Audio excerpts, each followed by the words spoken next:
Good afternoon, everybody. My name's Michael Ward. I'm a partner of FWO Chartered Accountants, and welcome to our session this afternoon on owning your commercial premises in super and why it outperforms every time.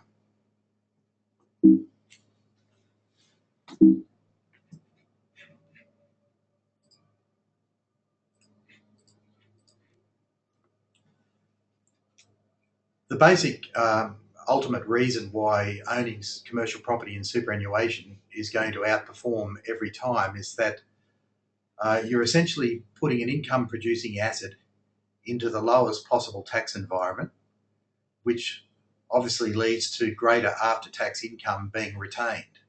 So the more after-tax dollars that are kept in the entity that owns the income producing asset, they can choose to either reinvest that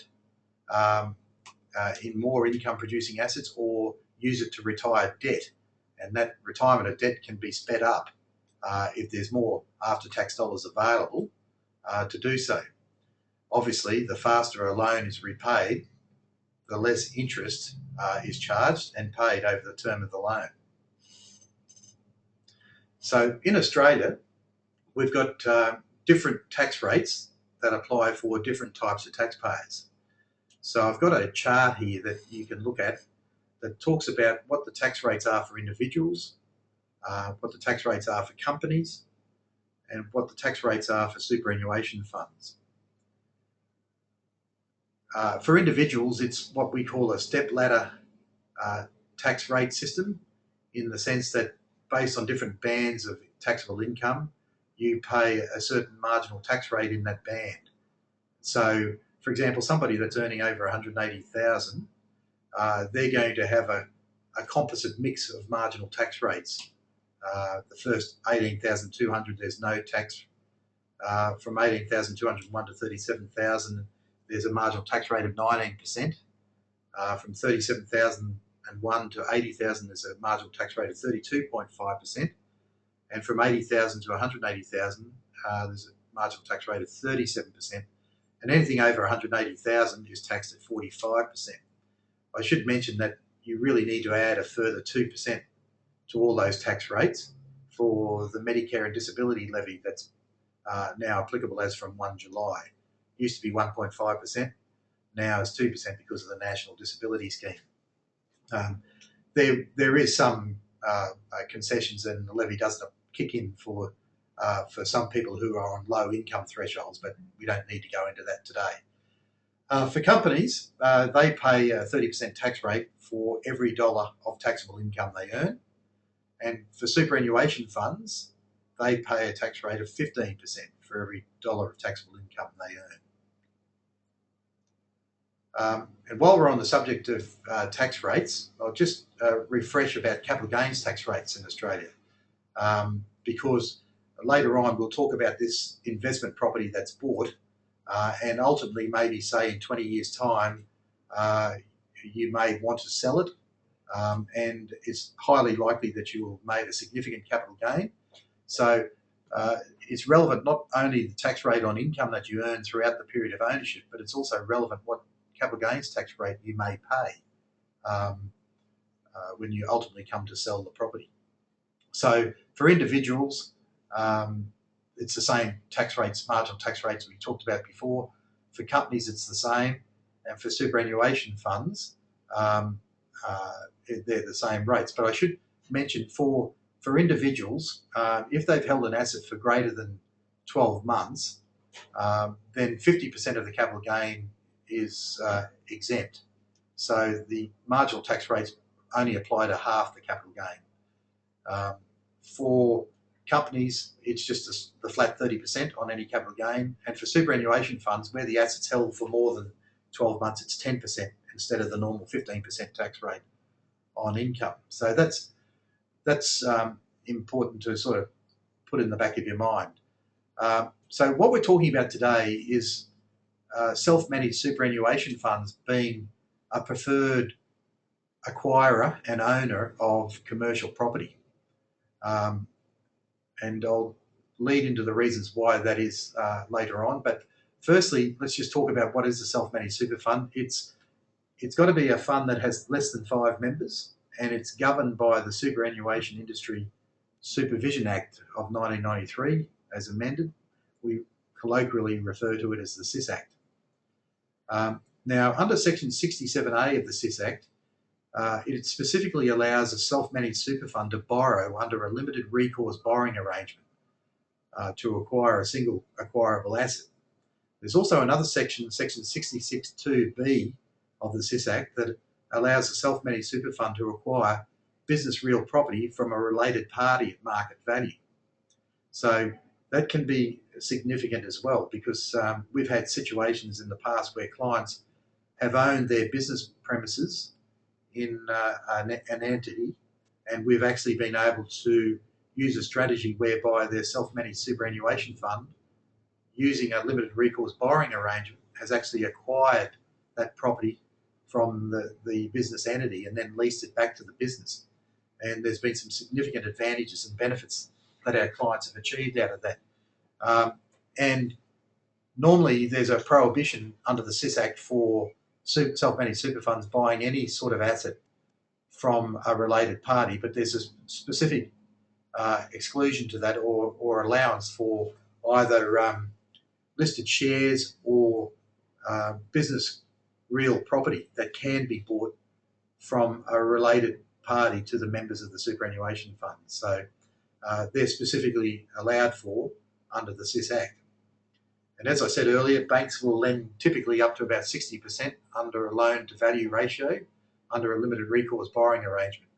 And it has to be structured in a certain way. The property has to be held by a bare trust with a custodian company as trustee, with the sole beneficiary being the self-managed super fund. So I've got a diagram here that sort of explains that sort of more graphically. On the top left-hand corner, you've got the self-managed superannuation fund. On the bottom left-hand corner, you've got the bank. So in this situation, and in the middle, you've got the custodian company as trustee for the bare trust. So what's happened here is that the bank has lent money to the self-managed superannuation fund, and it's gone and used that money to buy a property or acquire a property. It can be either from whoever, and it's bought at commercial value, commercial market value, but it has to buy it in the name of the custodian company as trustee for the bare trust. But the sole beneficiary of that trust, that bare trust, is the self-managed super fund. Now, why that structure has to be is because of the strict requirements under the SIS Act. The purpose of it being that the bank, the asset being acquired must be held in a bare trust with a custodian company, so the bank can take its security or its limited recourse borrowing security against that property, and it can't attach any security to other assets that the self-managed superannuation fund may have. So that's why, if this is ever done or every time it's done, there has to be a separate custodian company as trustee of a bare trust to acquire the property for the sole benefit of the superannuation fund. So just on the right-hand side, so the custodian company as trustee for the bare trust acquires the property for the sole benefit of the super fund. The property is leased to a tenant, and that tenant obviously pays rent to the self-managed super fund, and that rent, less the property expenses, leaves a net income to the self-managed super fund, which it can use to retire principal and interest repayments on the loan to the bank. In the example I'm going to work through, or the comparison I'm going to do with a property acquisition by an alternative structure to the super fund, I've excluded the further advantage of self-managed super funds that allow for members' contributions to be paid into the fund, which is another way of putting more money into the super fund so it can retire the P&I repayments or the loan with the bank on this property at a faster rate. But I've just taken that out of the equation in terms of the comparison I want to do today. So I've got a case study here that I did detailed projections on balance sheet profit and loss and cash flow over a 10-year period, where the facts are the same for the two types of entities that could possibly be the acquirer. I'm looking at whether it's purchased by a self-managed super fund or whether it's purchased by a property investment trust, a discretionary trust where there's a range of potential beneficiaries that are entitled to receive net income distributions from that trust. So the facts of this case study is we're talking about a commercial property that's at a market value of $1 million. It's going to be acquired subject to GST being charged on it. So, and in this example, the owner has own funds of $450,000. So they need to go and borrow $600,000 to repay it on principal and interest repayment terms at 6% per annum, interest over a 10-year period.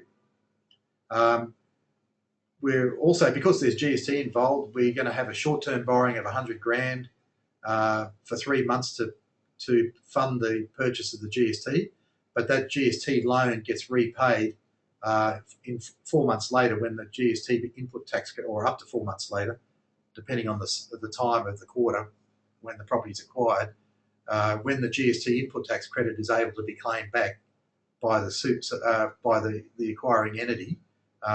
That GST comes back to the purchaser, and they can use that to repay the bank loan. So common factors I've factored in for both scenarios is that rent would be 12% of the purchase price, or $120,000 per annum, with 3% per annum annual increases, and outgoings are 10% of annual rent, but under the arrangement of leasing it, all outgoings are recovered from the tenant. And in this scenario, the property is entitled to a capital works deduction of $10,000 per annum over 25 years, being 2.5% of the actual cost of the building. Not necessarily what you paid for the building, but when it was first constructed, the cost of the building without any builder's profit margin, which is what an owner of a building under the capital works deduction regime is able to claim a 2.5% write-off. On this acquisition, we've got legal fees and stamp duties totaling about $41,025. And so the two types of entities we're looking at is whether it's bought by a self-managed super fund under a limited recourse borrowing arrangement, or a property investment trust, a discretionary trust. And under the property investment trust or the discretionary trust example, I'm assuming that the beneficiaries that would ultimately receive the net income from this property are paying marginal tax rates of 39%, inclusive of that Medicare and disability levy of 2%. So by crunching all those numbers through detailed projections for a 10-year period in terms of balance sheet, profit and loss and cash flow, the closing balance sheet 10 years on, without revaluing the property to what it might be worth in 10 years' time, the net assets on the balance sheet of the self-managed super fund at the end of the 10 years is $1,310,864. Whereas under the property investment trust, it's $1,067,797. So there's a net gain or a benefit by having it being owned by the self-managed super fund of $243,067. And that goes back to my opening remarks that the reason for that is simply that the self-managed super fund has a much lower tax rate on its net income than does the property investment trust, where the beneficiaries would have a higher marginal rate of tax. So that's basically where the benefit is being derived. Going forward, say in 20 years' time, and assuming the property has grown in value to about $1,750,000 and it is then sold, we've got to contemplate also not only the income tax that's payable annually on the net income generated from the investment, we've got to look at whether there would be any capital gains tax payable on this capital gain. So I've calculated a capital gain of about $860,000 being the sale price of $1.75 million, less costs of sale like legals and commission, and less the reduced cost base of this property, which would be the $1 million, less all the capital works deductions of $10,000 per annum that have been claimed over the 20 years. So that would have a reduced cost base of $800,000. Anyway, that calculation comes to a capital gain of $860,000. Now, in a self-managed super fund, this is another real advantage of structuring ownership of commercial property in a self-managed super fund, because in 20 years' time, it's quite possible that the members in the super fund are of retirement age,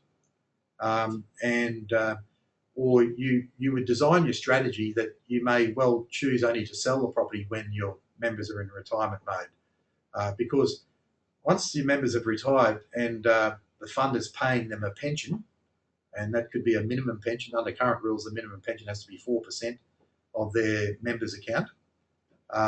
But if all the members of the fund are in pension mode at the time of sale, then whatever the earnings are of the super fund, including any capital gains in that period, there's no tax applicable. So this is a significant possible future advantage of owning commercial property in a self-managed super fund, that you could develop a strategy that enables you to ensure that any capital gain on the ultimate sale of that property is never going to be taxed. Of course, all of this is based on the current rules, and I can't guarantee to you what the rules will be in 20 years' time. But one thing I do know is that all we can do is advise on what the rules are today. And so based on the current rules, that's what would happen. In the property investment trust or the discretionary trust, under the current rules there, because the property's been held for 20 years, the capital gain, 50% of it would not be subject to tax because of the general discount.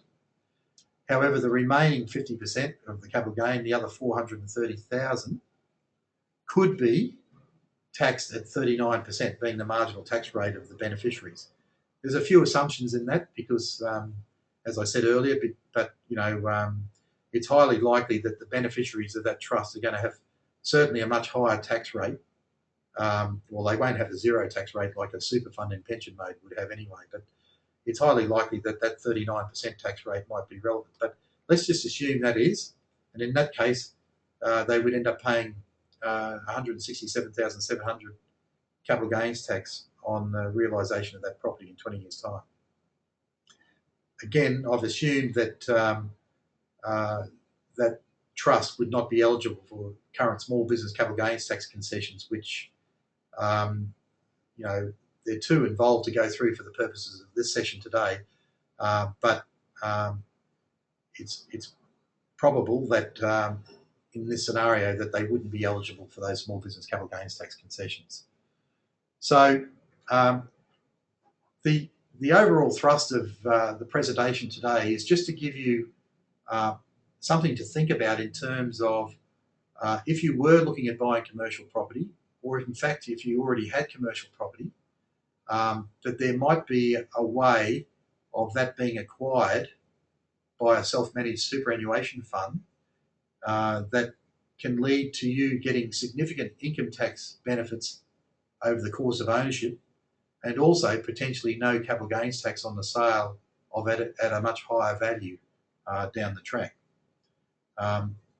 There are very specific rules under the SIS Act for how this can be done.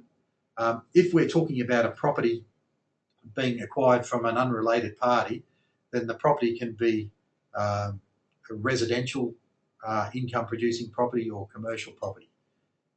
However, if it's property that's already owned by a related party, then it must be the only way a self-managed super fund can buy it is if it satisfies the definition of business real property. So that's something to be aware of.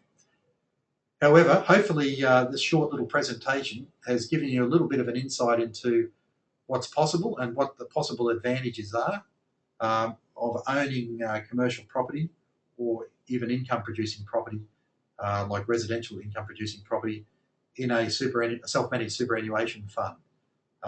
There can be significant benefits obtained. So hopefully I've created an awareness there that might be of interest for somebody. So I'd like to conclude today by giving an offer to those that are participating in the session that the first 10 people that contact me today, I'm offering a free 45-minute phone conversation exploring the benefits of a self-managed superannuation fund with a limited recourse borrowing arrangement to acquire income producing property for them, or just to answer any questions or or issues they may have with that. So if you're interested, please call me, Michael Ward at FWO Chartered Accountants on 383339, or you can email me at michael@fwo.net.au. So thank you very much for your participation today. I hope you got some value out of that. Of course, if you've got any queries, please email me or call me. But if you're interested, please take me up on that offer, and I'd be only too glad to discuss it in more detail and probably in more unique detail for your circumstances. So once again, thank you all for attending, and goodbye.